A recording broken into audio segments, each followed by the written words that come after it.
లో భూకంపం సంభవించింది. దీనికి సంబంధించిన బిగ్ బ్రేకింగ్ న్యూస్ చూస్తున్నాం.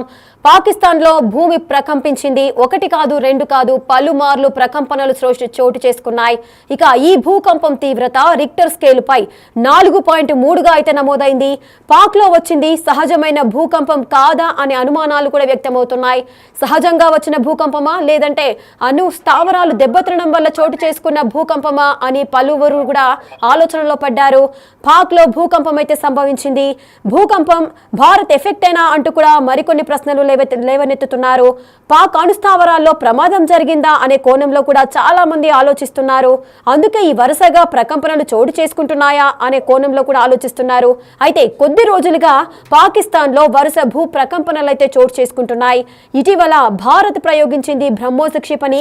దానివల్ల భూమి కంపిస్తుందా అనే కోణంలో కూడా చాలా మంది ఆలోచనలో పడ్డారు. పాక్ లో అణు స్థావరాలు దెబ్బతిన్నట్లు కూడా ప్రచారం అయితే జరుగుతోంది. సోషల్ మీడియాలో ఇవన్నీ కూడా ఈ భూమి కంపించడానికి గల కారణాలపైన సర్వత్రా చర్చ అయితే కొనసాగుతోంది. దీనికి సంబంధించిన పూర్తి డీటెయిల్స్ మా ప్రతినిధి శివాని అడిగి తెలుసుకుందాం. రైట్ శివ, పాకిస్తాన్ లో భూకంపం అయితే చోటు చేసుకుంది. అసలు భూ ప్రకంపించడానికి గల కారణాలేంటి? భారత్ ఎఫెక్టే అని మరికొంతమంది వాదిస్తున్నారు. అసలు ఏం జరిగింది? ప్రధానంగా ఏదైతే ఉగ్రవాద స్థావరాలపై భారత్ దాడి చేసిన తర్వాత ప్రధానంగా దాడులు ప్రతిదాడులు కొనసాగుతున్న నేపథ్యంలోనే పాకిస్తాన్ లో ఒకసారి భూకంపం వచ్చింది. ఇప్పుడు మరోసారి భూకంపం అనేది సంభవించిందని చెప్పాలి. ఇక రిక్టర్ స్కేల్ పై భూకంప తీవ్రత 4.3గా నమోదైనట్లుగా సెస్మాలజీ డిపార్ట్మెంట్ తెలియజేసింది. పాక్ లో వచ్చింది సహజమైన భూకంపమా లేక భూకంపానికి కారణం భారత్ తో కయ్యానికి కారణమే ఎఫెక్ట్ అనేది కూడా ప్రధానంగా చర్చ అయితే కొనసాగుతుంది. పాక్ అణు స్థావరాల్లో ప్రమాదం జరిగిందా, అందుకే ఈ వరుస ప్రకంపనలు జరుగుతున్నాయా అనేది కూడా కొంత చర్చ జరుగుతున్న పరిస్థితి కనిపిస్తుంది. అయితే కొద్ది రోజులుగా పాక్ లో వరుస భూ ప్రకంపనలు వస్తున్నాయి. ఇటీవల భారత్ ప్రయోగించిన బ్రహ్మోస్ క్షిపణితో పాక్ లోని అణు స్థావరాలు దెబ్బతింటున్నట్లు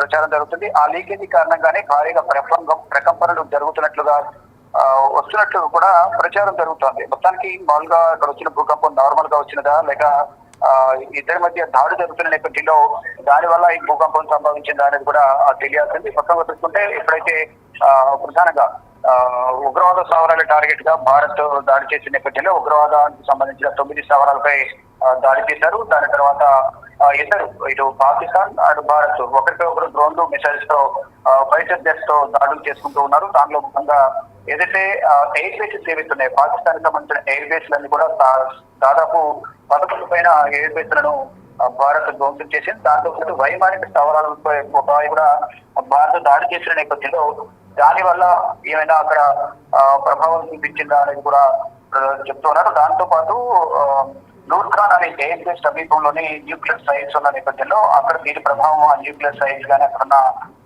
అణ్వాయుధాల మీద ఏమన్నా ఈ న్యూక్లియర్ బాంబులు ఏవైతే ఉన్నాయో వాటి మీద ప్రభావం చూపిందా, కానీ ఒత్తిడి వల్ల దాని నుంచి వచ్చే రేడియేషన్ కానీ ఇతర కారణాల వల్ల ఏమైనా ప్రభావం ఉందా అని దానిపై కూడా ప్రధానంగా చర్చ జరుగుతుంది. ఏదేమైనప్పటికీ కూడా పాకిస్తాన్ లో ఒకవైపు ప్రకృతి కూడా సహకరించిన పరిస్థితి కనిపిస్తుంది. ఒకవైపు భారత్ తో దాడులు, మరోవైపు సొంత దేశాల అంతర్యుద్ధం, మరోవైపు అక్కడున్న ప్రజలు కూడా దానికి సహకరించిన పరిస్థితి ఏర్పడింది. దీనికి తోడు ప్రకృతి సహకరించడం లేదనేది కూడా ప్రధానంగా ఇప్పుడు వస్తున్న భూకంపాల వల్ల కూడా మనకు అర్థమవుతుంది. కొత్తగా చూస్తుంటే పాకిస్తాన్ అయితే ప్రజెంట్ అన్ని విధాల ఇబ్బందులు ఎదుర్కొంటున్న పరిస్థితి కనిపిస్తుంది. రేఖ శివ, అణు స్థావరాలపైన దాడి జరగడం వల్లే భూకంపం సంభవించడం అంటే ఇది చిన్న విషయం కాదు శివ. ఎందుకంటే మనము చరిత్రలో చూసుకున్నట్లయితే అటు హిరోషిమా, నాగసాకిలపై అణ్వస్త్ర దాడులు జరిగినప్పటి నుంచి కూడా అణు బాంబులు అంటేనే ఆ సిచ్యువేషన్ ఊహించుకుంటేనే వన్నులో వణుకు పుట్టే పరిస్థితి ఉంటుంది.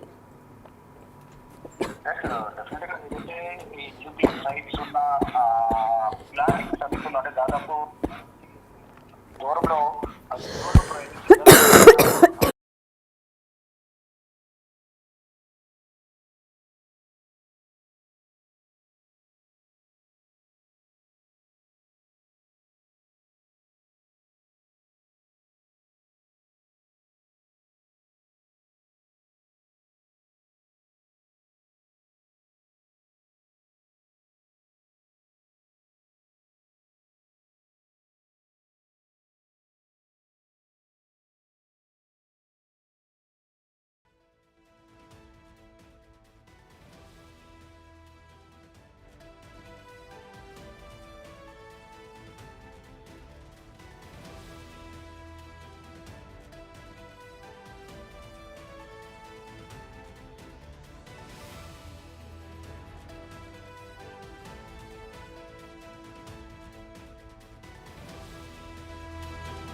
జనరల్ ఎవరైతే ఆపరేషన్ సంబంధించి అతనితో మాట్లాడిన తర్వాత ఆర్మీ చీఫ్ తో మాట్లాడి ఇదంతా మాట్లాడిన తర్వాత భారత్ తో మాట్లాడి ఇద్దరి మధ్య ఒక ఒప్పందం కుదుర్చుకుని కాపుల విరమణ ఒప్పందానికి సంబంధించి చర్చలు జరిగాయి.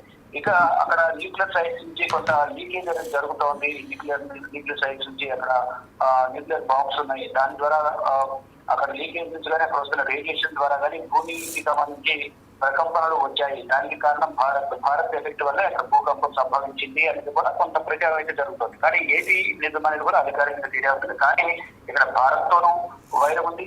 సొంత దేశంలో అంతర్యుద్ధం కొనసాగుతోంది. మిత్ర దేశం ఆఫ్ఘనిస్తాన్ దూరమైంది. ప్రజలు కూడా యుద్ధానికి సహకరించే పరిస్థితి ఏర్పడింది. దీనితోనూ ప్రకృతి కూడా పాకిస్తాన్కు సహకరించడం లేదు అనేది ఇప్పుడు వస్తున్న భూకంపాల వల్ల మనకు అర్థమవుతుంది. రేఖ